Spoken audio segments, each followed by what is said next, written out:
رات کا وقت تھا۔ ناجی اپنے کمرے میں اپنے 2 معتمد جونیئر کمانڈروں کے ساتھ بیٹھا شراب پی رہا تھا۔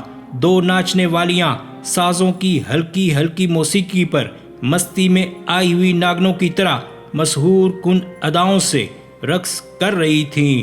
ان کے پاؤں میں گھنگرو نہیں تھے، ان کے جسموں پر کپڑے صرف اسی قدر تھے کہ ان کے ستر ڈھکے ہوئے تھے۔ اس رقص میں خمار کا تاثر تھا۔ دربان اندر آیا اور ناجی کے کان میں کچھ کہا۔ ناجی جب شراب اور رقص میں محو ہوتا تھا تو کوئی مغل ہونے کی جرت نہیں کر سکتا تھا۔ صرف دربان کو معلوم تھا کہ وہ کون سا ضروری کام ہے جس کی خاطر ناجی عیش و ترب کی محفل سے اٹھا کرتا تھا، ورنہ وہ اندر آنے کی جرت نہ کرتا۔ اس کی بات سنتے ہی ناجی باہر نکل گیا اور دربان اسے دوسرے کمرے میں لے گیا۔ وہاں سوڈانی لباس میں ملبوس ایک ادھیڑ عمر آدمی بیٹھا تھا، اس کے ساتھ ایک جوان لڑکی تھی۔ ناجی کو دیکھ کر وہ اٹھی۔ ناجی اس کے چہرے اور قد کاٹ کی دلکشی دیکھ کر ٹھٹک گیا۔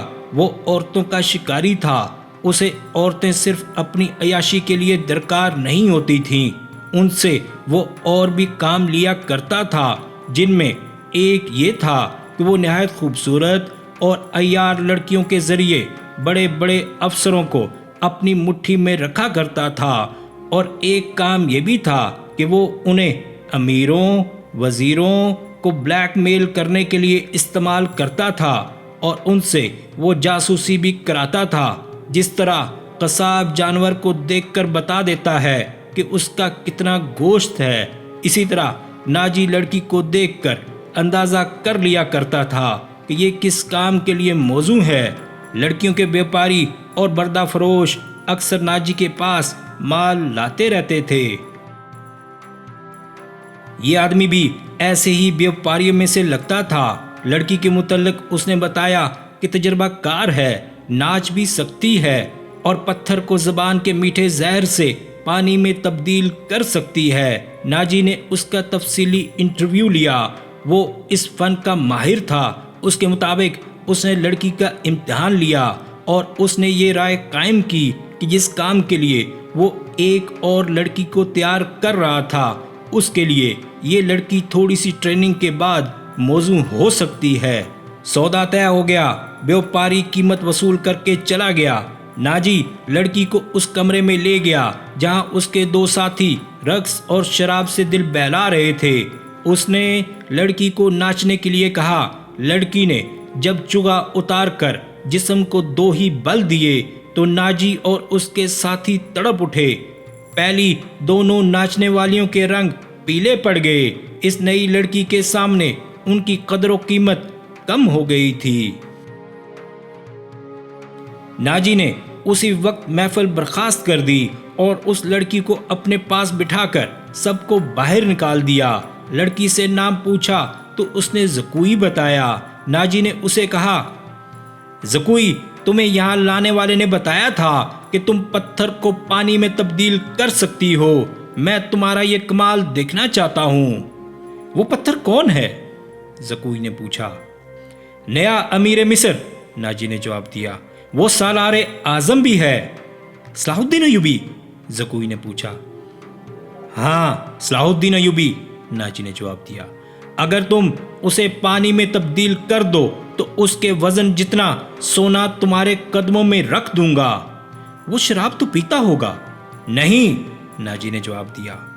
شراب، عورت، ناچ، گانے اور تفریح سے وہ اتنی ہی نفرت کرتا ہے جتنی ہر مسلمان خنزیر سے کرتا ہے۔ میں نے سنا تھا کہ آپ کے پاس لڑکیوں کا ایسا طلسم ہے جو نیل کی روانی کو روک لیتا ہے۔ زکوئی نے کہا، کیا وہ طلسم بیکار ہو گیا ہے؟ میں نے ابھی آزمایا نہیں، ناجی نے کہا۔ یہ کام تم کر سکتی ہو۔ میں صلاح الدین ایوبی کی عادتوں کے متعلق تمہیں بہت کچھ بتاؤں گا۔ کیا آپ اسے زہر دینا چاہتے ہیں؟ زکوئی نے پوچھا۔ ابھی نہیں، ناجی نے جواب دیا۔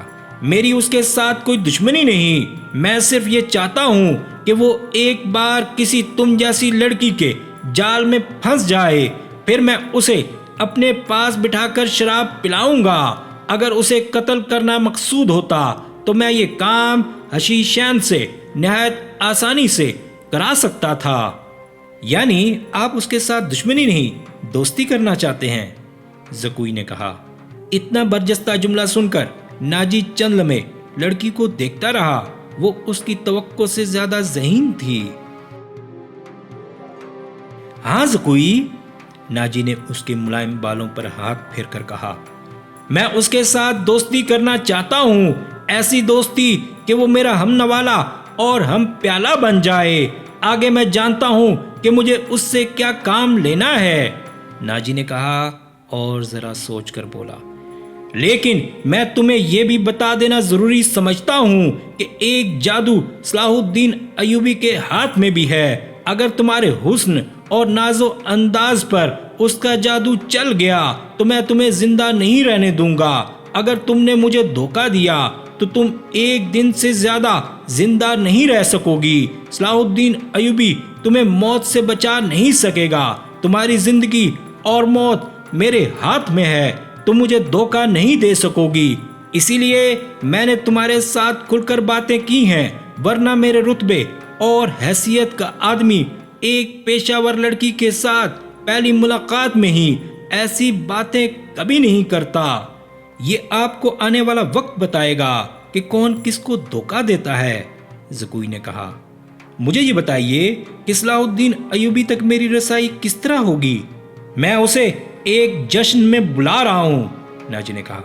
اسے رات اپنے ہاں رکھوں گا اور تمہیں اس کی خوابگاہ میں داخل کر دوں گا۔ میں نے تمہیں اسی مقصد کے لیے بلایا ہے۔ آگے میں سنبھال لوں گی،